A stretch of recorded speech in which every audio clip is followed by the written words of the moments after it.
فضول خرچیاں ہو رہی ہیں، حرام کی کمائی ہوئی کمائی جو ہے وہ پانی کی طرح بہائی جاتی ہے۔ ابھی مجھے ایک صاحب نے بتایا کہ ممبئی میں 2 شادیاں ہوئی ہیں مسلمانوں میں، ایک میں 1.5 کروڑ روپیہ خرچ ہوا، ایک میں 80 لاکھ خرچ ہوا۔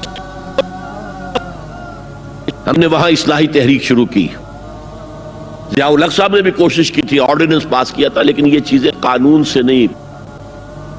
آپ کہیں کہ کسی دعوت میں 50 سے زیادہ مہمان نہیں آئیں گے، وہ 100 آ گئے تو زیادہ زیادہ یہ ہوگا پولیس والوں کو رشوت کا کھاتا کھل گیا، جو یہ پیسے لے جائیے صاحب۔ کبھی کبھی وہ پکی پکائی دیگیں لے جا کے اپنے تھانے میں بیٹھ کے کھاتے تھے، لیکن قانون سے نہیں بدلتا مزاج۔ ہم نے کیا طے کیا؟ دیکھو یہ ہے چٹان کی بنیاد۔ آپ کو بڑی اونچی بلڈنگ بنانی ہو تو دیکھنا پڑتا ہے چٹان نیچے بنیاد زمین کیسی ہے۔ تو بنیاد کیا ہے؟ آپ سادگی کرو سادگی کرو سادگی کرو، یہ واسطہ بے معنی ہے بالکل، اس لیے کہ غریب کی سادگی کچھ اور ہے، امیر کی سادگی کچھ اور ہے، سادگی کے ایک معنی تو نہیں ہے۔ لہذا کوئی جو ہے راک فاؤنڈیشن وہ تلاش کی جائے، وہ ہم نے کی تلاش۔ جو تقریب حضور سے صحابہ سے ثابت ہے ضرور کرو ضرور کرو ضرور کرو، عضوا علیہا بالنواجذ، اپنے دانتوں سے پکڑ لو اس کو۔ اور جو تقریب ثابت نہیں حضور سے اور صحابہ سے، یقیناً یہ کہیں باہر سے آئی ہے۔ یا تو ہمارا خاندانی پس منظر جو ہے، اکثر تو ہندوؤں سے مسلمان ہوئے، وہ سادات ہوں، صدیقی ہوں، فاروقی ہوں، عثمانی ہوں، وہی ہیں جو باہر سے آئے تھے، باقی تو اکثریت یہیں سے، وہ اپنا ہندوانہ پس منظر لے کر آئے۔ تو جس کا ثبوت صحابہ کے دور میں نہیں، وہ یقیناً باہر سے آئی ہوئی چیز ہے، اس میں پھر سادگی نہیں، اس میں کمی نہیں، جڑ سے کاٹو اس کو۔ اس بنیاد پر ہم نے 5 فیصلے کیے، ذرا سن لیجئے آپ بھی، اگر آپ کوئی سوشل ورک کرنا چاہیں اس کو عام کریں۔ نمبر 1، نکاح مسجد میں۔ حدیث موجود ہے ترمذی شریف کی روایت، اعلنوا ھذا النکاح واجعلوہ فی المساجد، نکاح کا اعلان عام کیا کرو، مسجدوں میں منعقد کیا کرو۔ میں حیران ہوتا ہوں کیوں نہیں علماء کرام نے اس کی طرف توجہ دلائی۔ حدیث ہے، ہاں میں مانتا ہوں ان کا کہنا یہ ہے کہ یہ یہاں جو امر ہے کہ مسجد میں منعقد کرو، یہ امر وجوب کے لیے نہیں ہے، استحباب کے لیے، مستحب ہے یہ کہ مسجد میں۔ تو بھائی مستحب کیوں چھوڑ رہے ہو؟ اس لیے چھوڑنا پڑتا ہے، مولوی بیچارے کی حیثیت ہے ہی نہیں معاشرے میں کہ وہ کہے جناب یہاں آئیے میرے پاس، میں نہیں آؤں گا آپ کے گھر نکاح پڑھانے کے لیے۔ وہ اپنا رجسٹر بغل میں دبائے بیٹھا سوکھتا رہتا ہے، وہ تو آنی تھی بارات عصر کے وقت، مغرب بھی جا رہی ہے، آئی نہیں، وہ بیٹھا غریب۔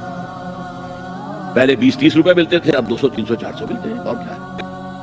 میں نے انہیں یاد دلایا، دیکھو شرم کرو، عیسائیوں نے آج تک اپنے چرچ کی اور اپنے پادری کی عزت یہ رکھی ہے کہ شہزادے اور شہزادی کی شادی ہوگی وہ بھی پادری چرچ میں آئیں گے۔ شہزادے کی شادی ہو رہی ہے تو جو ان کی پارلیمنٹ کے ساتھ ہے چرچ، وہاں شادی ہوگی، وہاں پردہ نہیں ہے، لڑکا لڑکی دونوں آمنے سامنے کھڑے ہو کر قول و قرار کریں گے۔ ہمارے ہاں پردہ ہے تو اس لیے لڑکی کے گھر بھی جائیں گے تو لڑکی تو محفل میں نہیں آئے گی، لڑکی کا ایک وکیل ہوگا، وہ وکیل اجازت لے کر آئے گا، 2 اس کے گواہ ہوں گے، اس کے سامنے اجازت لی گئی، پھر وہ نکاح خواہ کو اجازت دیں گے، وہ نکاح پڑھا دیں گے۔ پہلی بات یہ ہو گئی کہ نکاح مسجد میں۔ نمبر 2، نکاح کے موقع پر کوئی دعوت کام نہیں، کوئی ثابت نہیں، دعوت تعام صرف ایک ہے، وہ ولیمہ ہے۔ اور اس قدر معقول بات ہے، سب باپ اپنے سینوں پر ہاتھ رکھ کر سوچیں اور میری بات سنیں، کیا بیٹی کو گھر سے رخصت کرنے کا وقت جو ہے وہ خوشی کا وقت ہوتا ہے؟ جب بیٹی گھر سے جا رہی ہو، کوئی جانور بھی آپ قربانی کے لیے، کوئی مینڈھا کو بکرا لے آئیں 8-10 دن پہلے اور بچے مانوس ہو جائیں تو وہ جب آپ ذبح کرتے ہیں تو پچھاڑے کھاتے ہیں کہ نہیں بچے؟ اور یہ لخت جگر ہے، نور چشم ہے، 18 20 22 برس گھر میں رہی ہے، وہ جا رہی ہے، خوشی نہیں ہے وہاں، صرف یہ ہوتا ہے اے سائی آف ریلیف، ایک ذمہ داری کا بوجھ تھا، اللہ نے آج پورا کرا دیا، اتروا دیا بوجھ۔ پھر بھی اندیشہ ہوتا ہے، پتہ نہیں مزاج ملے نہ ملے، نئے ماحول میں جا رہی ہے، وہاں جا کر ایڈجسٹ ہو یا نہ ہو، اندیشے پھر بھی ہوتے ہیں۔ تو ان سے مرغ پلاؤ کھانا اور متنجن کھانا کوئی معقول بات نہیں ہے۔ معقول بات کیا ہے؟ لڑکا، اس کا گھر آباد ہوا ہے، وہ ولیمہ کرے، اس پر باقاعدہ احادیث اولبو ولو بشاۃ، ولیمہ ضرور کرو چاہے ایک ہی بکری ہو تمہارے پاس، ذبح کرو، کاٹو، کھلاؤ گوشت۔ اپنے دوستوں کو، احباب کو. یہاں تک کہا کہ بیسا طعام الولیمہ، برا کھانا ہے ولیمے کا کہ اس میں غریبوں کو نہیں بلایا جاتا. ظاہر بات ہے مسلی کھلانے کے لیے تو ولیمہ نہیں ہوتا، اپنے احباب کو، دوستوں کو بلایا جاتا. پھر بھی میں تم سے کہتا ہوں کہ جسے ولیمے کے لیے بلایا جائے وہ اگر نہیں جائے گا تو اللہ اور اس کے رسول کے حکم کی نافرمانی کرے. تو جس رسول نے اتنی تفصیل سے حکم دیا ہو ایک دعوت کا، وہ دوسری دعوت میں بھی خیر ہوتا نہ بیان کرتا. جب نکاح مسجد میں اور کوئی دعوت تعام نہیں تو بارات کا تصور خلاص. بارات کس بلا کا نام ہے؟ قرآن میں تو کوئی ذکر ہی نہیں، عربی میں یہ لفظ ہی نہیں. اجتماعی طرفین مسجد میں ہوا، نکاح ہوا. لڑکی کو، حضرت فاطمہ کو رضی اللہ تعالی عنہ، کچھ خواتین جا کر چھوڑ آئی تھی اس حجرے میں جو ایک انصاری صحابی نے حضرت علی کو دیا تھا. ان کا تو کوئی گھر بھی نہیں تھا. کوئی حضرت علی آئے ہوں اور آ کر وداع کرا کے لے کے گئے ہوں. چوتھی چیز، جہیز کا کوئی تصور اسلام میں نہیں. خالص ہندوانہ رسم، خالص ہندوانہ رسم، خالص ہندوانہ رسم. ہندوؤں میں کیوں ہے؟ وہ اس لیے ہے، معقول بات ہے کہ لڑکی کا وراثت میں کوئی حصہ ہی نہیں. وہ تو جب گھر سے نکل رہی ہے وہ دے دلا کے رخصت کر دو. دان دہیج یہ خیرات ہے، لڑکی کا حق کوئی نہیں ہے گھر پر. اسلام میں تو لڑکی وارث ہے. والد فوت ہوں گے وراثت تقسیم ہوگی، والدہ فوت ہوگی کوئی ان کی ہے ملکیت تو تقسیم ہوگی. شادی کے موقع پر کوئی جہیز اسلام میں نہیں، قطعاً نہیں. غلطی سے حضرت فاطمہ کے جہیز کو جہیز کہہ دیا گیا. وہ جہیز کیا تھا؟ ایک پیسہ بھی حضور کے اپنی جیب سے نہیں تھا. اس شادی میں خاص بات کیا تھی کہ دولہا کے ولی بھی حضور ہی ہے. اور کون ہے؟ علی کا کون تھا مدینے میں؟ اور دلہن کے والد بھی حضور ہے. اب حضور پوچھتے ہیں حضرت علی سے، تمہارے پاس مہر دینے کے لیے کچھ ہے؟ عرض کیا میرے پاس تو کچھ نہیں ہے. وہ فقراء صحابہ میں سے تھے. فرمایا مہر تو دینا ہے. تمہارے پاس ایک زرہ ہوتی تھی؟ جی ہاں زرہ تو ہے. انہوں نے یہ سمجھا زرہ تو جہاد کے لیے ہے، کوئی دولت تو نہیں ہے. فرمایا جاؤ اسے بیچو یا گروی رکھ کے قرض لے کر آؤ. وہ گئے، حضرت عثمان نے خرید لی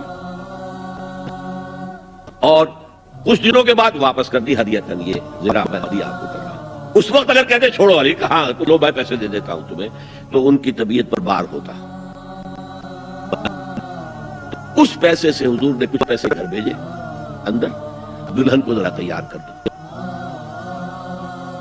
اور کچھ پیسوں سے وہ ایک گدا جس میں کھجور کی کھال بھری ہوئی تھی اور 2 تکیے جس میں کھجور کی کھال بھری ہوئی تھی. ایک مشکیزہ، کنویں سے پانی تو لانا ہی ہے نا. ایک چکی، جو ہو یا گیہوں ہو پیسنا تو ہے نا. کوئی 1-2 برتن اور اللہ اللہ خیر صلی اللہ. یہ تھا جسے جہیز کہتے ہیں، جس میں ایک پیسہ بھی حضور کا شامل نہیں ہے. وہ حضرت فاطمہ کا مہر تھا جس سے بنایا گیا.